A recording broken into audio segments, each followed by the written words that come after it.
उद्धव ठाकरे आणि प्रकाश आंबेडकर यांनी एकत्र लोकसभा निवडणूक लढणार असल्याचं म्हटलं होतं. त्यांनी तशी युती देखील केलेली होती. मात्र महाविकास आघाडीसोबतचे त्यांची गणितं जुळली नाहीत आणि आज वंचित बहुजन आघाडीनं म्हणजेच प्रकाश आंबेडकरांनी स्वतंत्र लढण्याचा निर्णय जाहीर केला आहे. केवळ निर्णयच जाहीर केला नाही तर काही उमेदवारी देखील घोषित केली आहे. आपल्यासोबत विधान परिषदेचे विरोधी पक्षनेते अंबादास दानवे आहेत. काय प्रतिक्रिया आहे? अखेर तुमच्यासोबतचं जे नातं जे जुळणार होतं ते जुळलं नाही. प्रकाश आंबेडकर यांनी स्वतंत्र लढण्याचा निर्णय घेतला. मला असं वाटतं आजही आम्ही या भूमिकेवर आहोत.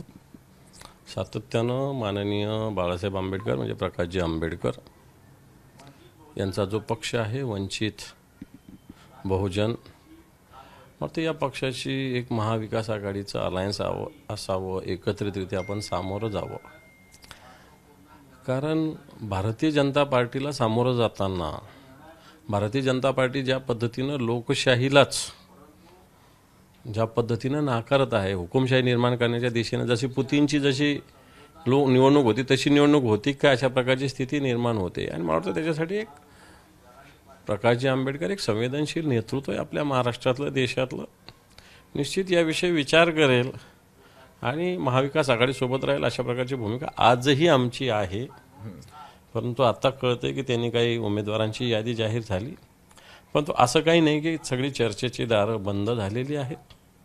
आणि जर अशा पद्धतीनं झालं तर मला असं वाटतं एक प्रकारे ती भारतीय जनता पार्टीला मदतच होऊ शकेल. कारण आज आपल्याला सगळ्यांना एकत्रित येऊन भारतीय जनता पार्टीची जागा कमी जास्त हा मुद्दा महत्त्वाचा नाही आहे. आणि मला वाटतं एक अतिशय समाधानकारक प्रस्ताव महाविकास आघाडीनं माननीय प्रकाशजी आंबेडकर यांना दिलेला.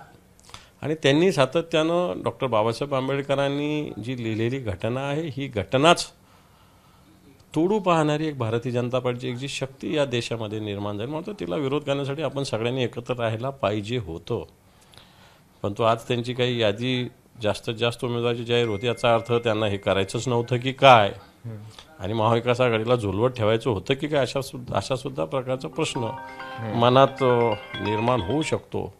परंतु मला असं वाटतं सगळं संपलेलं नाही, पुन्हा एकदा याच्यावर चर्चा होऊ शकते. झुलवत ठेवायचं होतं म्हणजे एवढे उमेदवार काय एका दिवसात नाही जाहीर होत, त्यासाठी तयारी करावी लागते सगळ्या गोष्टी.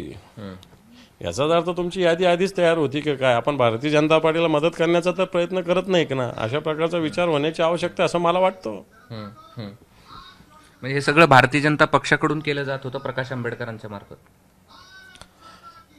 मी असं बोललेलो नाही, परंतु अशा पद्धतीनं जर झालं तर ती भारतीय जनता पार्टीलाच एक प्रकारे मदत होईल असं मला स्पष्टपणे वाटतं. बरं, कुणाकडनं युती तुटली किंवा नाही, आम्ही तर आजही सांगतोय ना की ठीक आहे, उमेदवाराची यादी जाहीर झाली तरी काय लगे काय ते फायनल असतं अशातला थोडी भाग आहे. अजून उमेदवार फॉर्म भरायचे, विड्रॉ करायचे, ह्या सगळ्या मोठ्या प्रोसेस असतात. त्यामुळे आजही आमची जी काही प्रस्ताव दिला आहे तो स्वीकारावा अशा प्रकारची विनंती निश्चित त्यांना आहेच. बरं, पण त्यांनी आता तर स्पष्टच केलंय की ते स्वतंत्र लढणार, तरी तुमची अपेक्षा का आहे? त्याला काय असली पाहिजे, कारण आज आम्हाला भारतीय जनता पार्टीला लढायचं आहे, भारतीय जनता पार्टीशी लढायचं आहे, तर सगळ्यांनी एकत्र येऊन लढा दिला पाहिजे. मग नसेल लढायचं तर ठीक आहे, मग आपल्याला भारतीय जनता पार्टीला मदत करायची अशी भूमिका जर कोणी घेणार असेल तर मग त्याला आम्ही काय करू शकतो. बरं, त्यांचं हे असं म्हणणं आहे की तुम्ही योग्य तो निर्णय घेतला नाही महाविकास आघाडीने. काय घेतला पाहिजे ते सुद्धा त्यांनी स्पष्ट केलं पाहिजे ना. योग्य तो निर्णय घेतला नाही तर काय निर्णय घेतला पाहिजे हेही त्यांनी स्पष्ट केलं पाहिजे ना. उद्या आमच्या पक्षाची निवडून आलेली जागाच कोणी मागत असेल तर ती कशी दिली जाऊ शकते. ठीक आहे बाबा, ज्या जागा आपण हारलेलो आहोत, ज्या जागा आपल्या कधीच नव्हत्या, अशा वेळेस चर्चा होऊ शकते. किंवा एक अर्धा ठीक आहे, आमच्यातल्या एक अर्धी जागा, आणखी इकडून एक अर्धी जागा, कारण शिवसेनेचे मागच्या निवडणुकीत 18 खासदार निवडून आले. आणि असं असताना मला असं वाटतं आत्ताच्या घडीला भारतीय जनता पार्टीशी फाईट करणं ही सगळ्यात महत्त्वाची लढाई आहे. आता त्या लढाईतूनच कोणाला माघार घ्यायची असेल तर त्याला आम्ही काय बोलू शकतो. ओबीसी महासंघाच्या सोबत आम्ही जाणार असं त्यांचं म्हणणं आहे. ठीक आहे, जातपातीच्या भांगडी शिवसेना जात नाही, शिवसेना अशी कोणतीच जात मानत नाही. शिवसेना जात होऊन कोणाला उमेदवारी पण देत नाही. त्यामुळे अशा जातीच्या संघटना असतात, पण या निवडून यायला किती कारणीभूत होऊ शकतात हा मला वाटतं आपल्या सगळ्यांच्याच मनातला हा प्रश्न आहे. त्यामुळे एखादा कोणी जातीचा असला म्हणून त्याला मतं मिळतात, त्याची इन्व्हॉल्वमेंट, त्याचं काम, त्याला या समाजासाठी झुरून घ्यावं लागतं, मरून घ्यावं लागतं, खपून घ्यावं लागतं, ते महत्त्वाचं आहे ना. नुसतं मी या जातीचा आहे म्हणून मला या जातीचे लोक मागे उभं राहिले असं काही नसतं. त्यांनी काल मनोज जरांगे पाटील यांची पण रात्री भेट घेतली. नाही, काय हरकत नाही. मनोज जरांगे एक आंदोलन करतायत, एक भूमिका मांडतायत.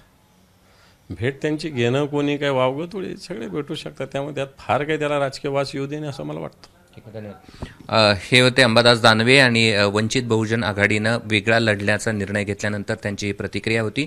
आणि अप्रत्यक्षरित्या भाजपाला मदत करण्यासाठीच अशा पद्धतीची युती तोडली गेल्याचं देखील अंबादास दानवे यांनी म्हटलेलं आहे. कॅमेरामन धनंजय दारुंटेसह मी कृष्णा केंडे, एबीपी माझा, छत्रपती संभाजीनगर.